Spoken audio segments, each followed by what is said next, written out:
Здравствуйте, дорогие друзья! Сегодня предлагаю рассмотреть такую косу, такой узор. Так выглядит при вязании снизу вверх. Если мы вяжем сверху вниз, то, соответственно, коса будет выглядеть вот так. Так, раппорт самой косы 24 петли. По краям у меня идут изнаночные петельки с одной и с другой стороны. У меня вязание круговое, но я объясню и тот, и другой вариант. То есть при круговом вязании и обычном. Итак, провязываем первые 4 ряда, 1 изнаночная, 24 лицевых и в конце изнаночная. Так мы провязываем 4 ряда.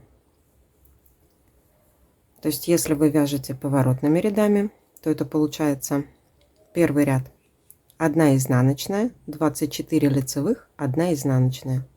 В обратном ряду лицевая, 24 изнаночных и в конце 1 лицевая. Да? Вот он наш изнаночный ряд. А в круговом вязании мы вяжем 1 изнаночная, 24 лицевых, 1 изнаночная. Итак, 4 ряда. Представим, что мы их провязали. Дальше вяжем следующим образом. Провязываем 1 изнаночную петельку. Если вам удобно, вы можете взять вспомогательную спицу и вязать ей. Если нет, предлагаю свой вариант.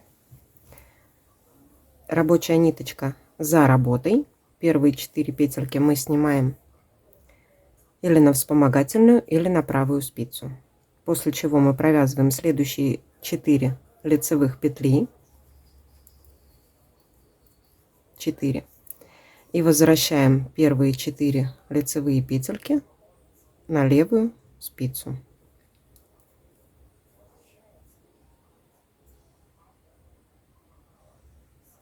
А те, которые были провязаны, возвращаем на правую спицу.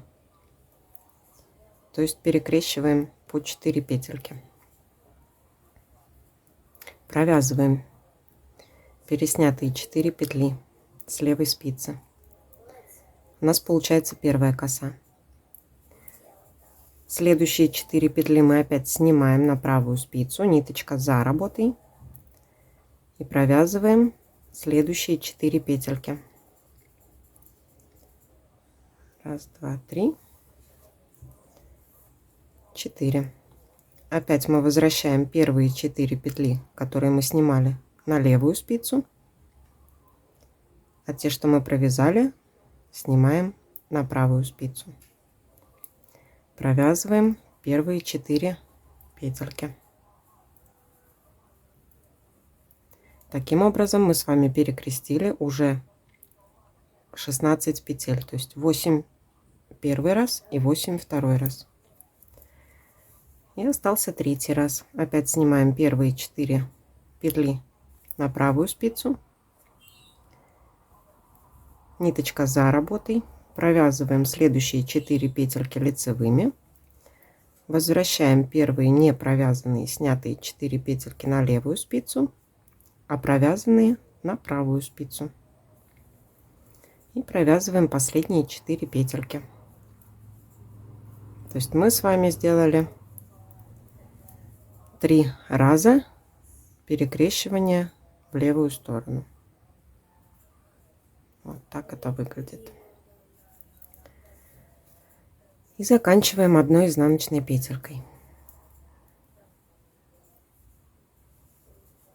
Вот так. Теперь, если вы вяжете поворотными рядами, то вам надо провязать изнаночный ряд и потом еще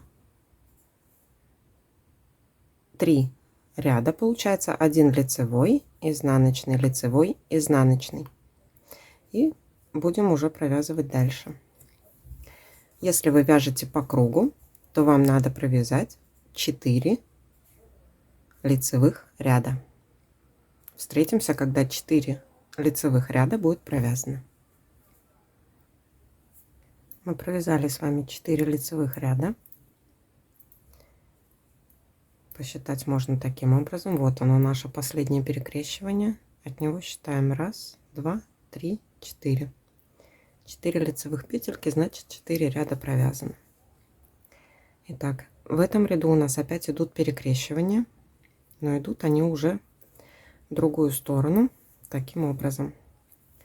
Первая петелька у нас изнаночная. Дальше провязываем с вами 4 лицевых петли. Они у нас идут без изменений. Следующие петельки мы должны с вами перекрестить вправо. До этого мы перекрещивание делали влево, теперь вправо. То есть ниточка должна быть перед работой. Первые 4 петельки мы снимаем. Следующие 4 петли мы провязываем с вами лицевыми петлями. 4. Теперь те петельки, которые мы снимали, мы их возвращаем на левую спицу, а те, которые мы провязали, мы возвращаем на правую спицу. То есть делаем перекрещивание вправо. Провязываем первые 4 петельки лицевыми. Первое перекрещивание вправо готово. Также делаем еще один раз. Первые 4 петельки мы снимаем, ниточка рабочая перед работой. Следующие 4 петли провязываем лицевой петлей. 4 лицевых петельки. Дальше переснимаем 4 первые снятые петельки на левую спицу, а провязанные на правую. Меняем их местами. Провязываем 4 петли, которые мы снимали. И в конце у нас остается последние лицевые 4 петли и изнаночная. Вот так это выглядит. То есть мы с вами начали вязать отсюда наше перекрещивание и перекрестили еще раз. Дальше мы опять провязываем 4 лицевых ряда, или 5 рядов получается обратными рядами, если мы вяжем. И снова повторяем, делаем 3 перекрещивания в левую сторону, опять 4 ряда, 2 перекрещивания центральных в левую, вернее в правую. На этом все. Надеюсь, было все понятно.